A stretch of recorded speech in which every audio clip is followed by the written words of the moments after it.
नमस्कार दोस्तों, स्वागत है आप सबका भद्रा इस एकेडमी में। First of all a very happy new year to one and everybody. दोस्तों जी हाँ, आज का डेट है 1 जनवरी 2023। जी हाँ, द वेरी न्यू ईयर।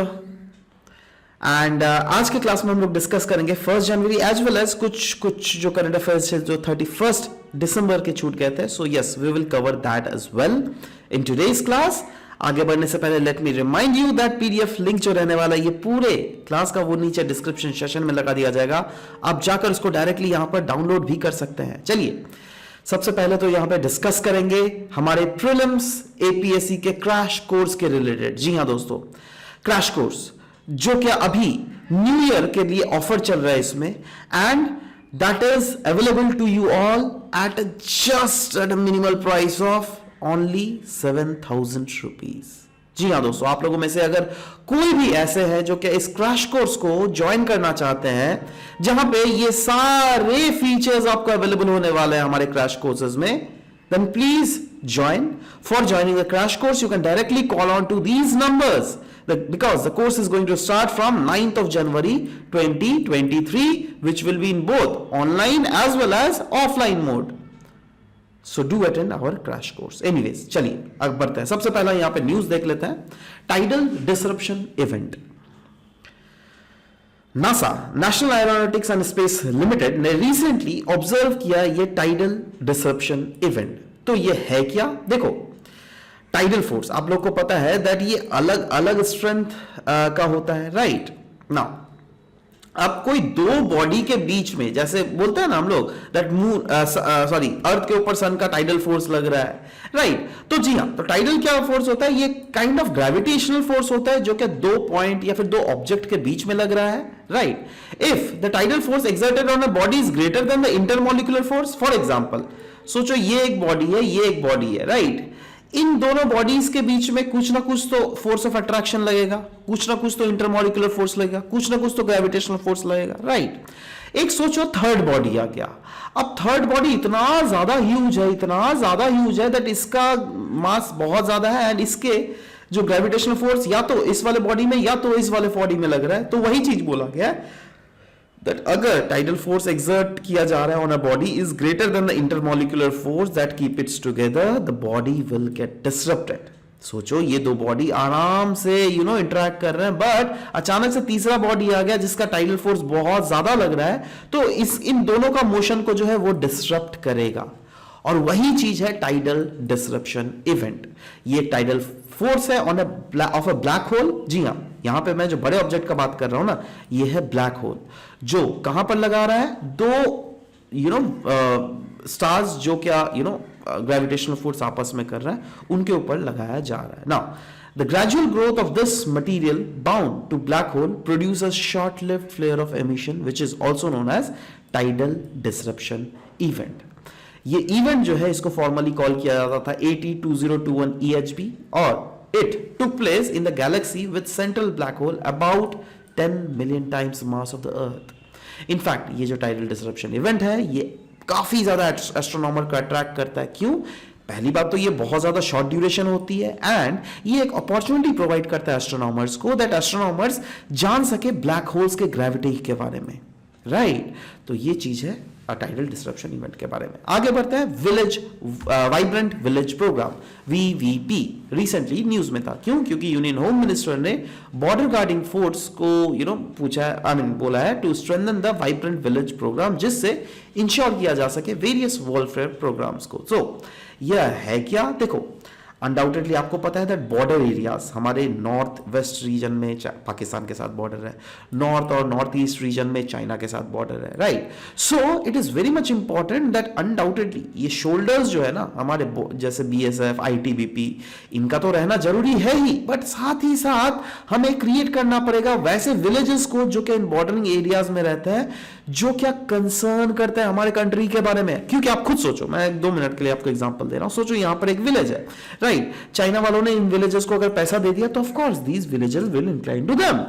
समझ लो बात मैं क्या बोलना चाह रहा हूं?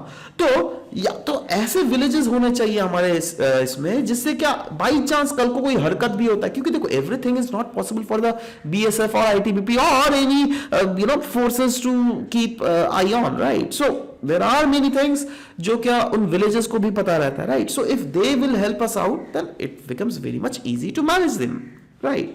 सो इसीलिए यह वाइब्रेंट विलेज प्रोग्राम रहा गया था, जिसको अनाउंस किया गया था 2022-23 के बजट में, with an aim to enhance the infrastructure in border areas along the Indian border with China specifically, right? इसमें क्या क्या एक्टिविटीज है? हाउसिंग को प्रमोट करना, टूरिज्म को प्रमोट करना, रोड इंफ्रास्ट्रक्चर बना, रिन्यूएबल एनर्जी, लाइवलीहुड जनरेशन, ये सब तो करना ही है। साथ ही साथ प्रमोट करना community knowledge in the border management, और डिफरेंट अदर इनिशिएटिव्स भी ऐसे हैं जैसे border area development programme, border infrastructure management scheme and others, right? Next, land subsidence. Uttarakhand के जोशीमठ में ये न्यूज आ रहा है दैट कुछ दिनों, क्या कुछ सालों से इनफैक्ट वहां की लैंड सबसाइड कर रही है। लैंड सबसाइड मतलब समझ रहे हो क्या हो रहा है? मतलब आपके नीचे की जो जमीन है ना, वो और भी नीचे धंसते चले जा रही है, जिसके कारण वहां पे ऐसे बहुत सारे हाउसेस है जहां पे इस टाइप के क्रैक्स आपको देखने को मिल रहे हैं।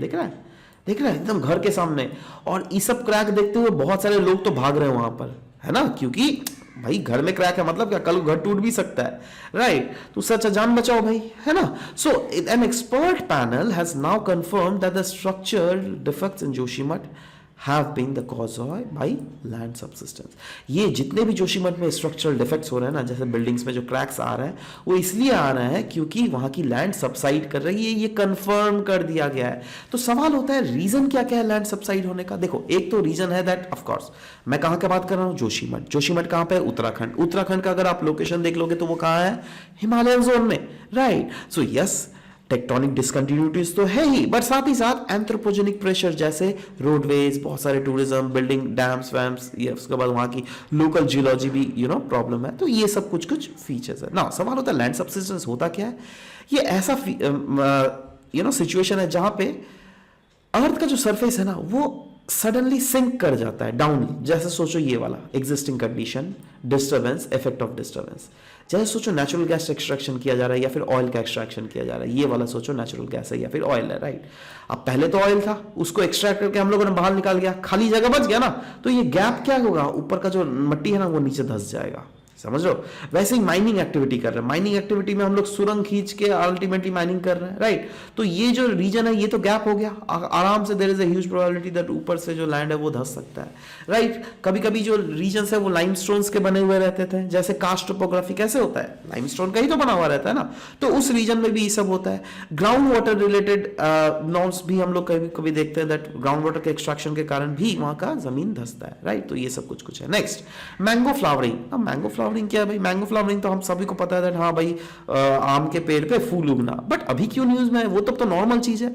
देखो, न्यूज में इसलिए है क्योंकि कुछ region of Telangana and Orissa में देखा गया दैट अभी से मैंगो फ्लावरिंग स्टार्ट हो गया। अभी कब है भाई? जनवरी, दिसंबर खत्म हुआ है ऑलमोस्ट, है ना?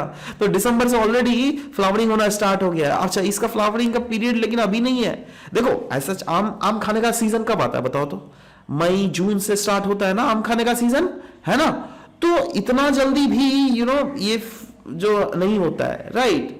ये बॉर्डरशिला जैसे आसाम में नहीं होता है, तो वही है बॉर्डरशिला। क्या है? Pre monsoon shower. Pre monsoon shower के बाद ये सब प्रॉपरली उगता है, आम की कली आती है, बट कुछ कुछ रीजन में बहुत जल्दी आना गया। तो सवाल होता है रीजंस क्या क्या है? एक तो अनसीजनल रेनफॉल और वार्मर देन नॉर्मल विंटर्स। देखो, ये क्या है? एग्जांपल है क्लाइमेट चेंज का, बोल सकता हूं। जी हाँ, एब्सोल्युटली। वैसे ही mango shower. Mango shower is a colloquial term to describe the occurrence of pre monsoon rainfall, right? Significance क्या है भैया? In India mango showers occur as a result of thunderstorm development over the Bay of Bengal, right?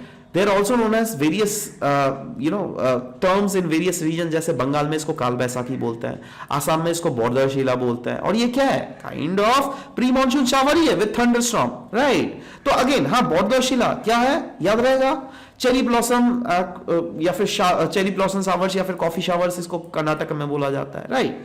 So they help in early ripening of mango and hence they are also known as mango showers. Project Nilgiri tahr recently news में था। क्यों news में था? क्योंकि India का पहला first Nilgiri तार project जो कि कंजर्व करेगा तमिलनाडु के इस स्टेट एनिमल को, क्योंकि ये तमिलनाडु के स्टेट एनिमल भी है, राइट? तो इसके लिए एक्टिविटी की जा रही है। सो कंपोनेंट्स ऑफ द प्रोजेक्ट क्या होने वाला है? ये बाइएनुअल सिंक्रोनाइज सर्वे की जाएगी, है ना? डायग्नोस और ट्रीटमेंट किया जाएगा फॉर अफेक्टेड नीलगिरी तार स्पीशीज। और शोला ग्रासलैंड का रिस्टोर किया जाएगा, क्योंकि शोला ग्रासलैंड्स में भी जो है ये बहुत ज़्यादा मिलती हैं, ठीक है। नीलगिरी तार के बारे में अगर बात करें तो ओनली माउंटेन जो क्या साउथ इंडिया में वहीं पर हमें बेसिकली नीलगिरी तार के 12 स्पीशीज हमें देखने को मिलता है। पॉपुलेशन अगर इसकी देख लीजिएगा अराउंड 3122 के आसपास पॉपुलेशन बची हुई है। ये एंडेमिक है वेस्टर्न घाट में, और इसको लोकली एक अलग नाम से भी पुकारा जाता है जिसका नाम है वरायादू। थ्रेट्स क्या क्या है भाई? A large population part of this population has been wiped out. क्यों भाई? क्योंकि हिस्टोरिकल रेंज ऑफ जो वेस्टर्न घाट है ना वो धीरे धीरे वाइप आउट हो रहा है, ऊपर से इसका हैबिटेट लॉस हो रहा है। क्यों? क्योंकि लोग जो है धीरे धीरे कब्जा मार रहे हैं आपका जाके जंगलों में, राइट। हंटिंग इनका किया जा रहा है। ये स्टेट एनिमल है तमिलनाडु का, और IUCN स्टेटस अगर देख लीजिएगा तो रेड डेटा लिस्ट में यह इंडेंजर्ड स्पीशीज में काउंट किया जाता है। क्लियर है? चलो अब बात करेंगे प्रहरी ऐप के बारे में। Union home and cooperation minister Amit Shah ने लॉन्च किया था बॉर्डर सिक्योरिटी मोबाइल ऐप जिसका नाम था प्रहरी ऐप। प्रहरी हिंदी में क्या किया इसका मतलब है पता है? गार्ड।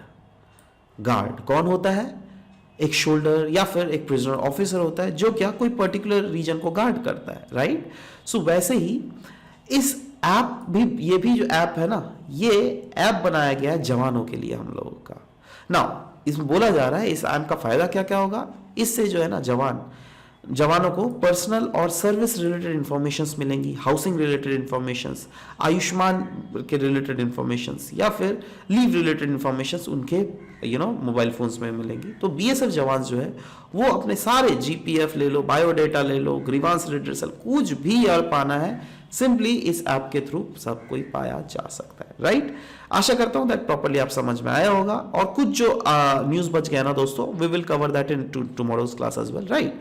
सो डोंट वरी, धीरे धीरे, क्योंकि एक बार मैं आपको दिमाग में बॉम्बार्ड करूंगा तो आप भी पागल हो जाओगे, राइट। सो एनीवेज आ जाते हैं MCQs में। कल जो MCQ पूछा गया था ब्रेन ईटिंग एमीबा, जिसको कहा जाता है नाइजेरियन फ्लावरी, उस रिसेंटली न्यूज में था। ये it's first case of infection recently कहां पे फाउंड किया गया था? तो दैट वाज साउथ कोरिया। आज का क्वेश्चन है which among the following is the state animal of Tamil Nadu. बहुत इजी क्वेश्चन है, आशा करता हूं सबको ही आंसर दे पाओगे।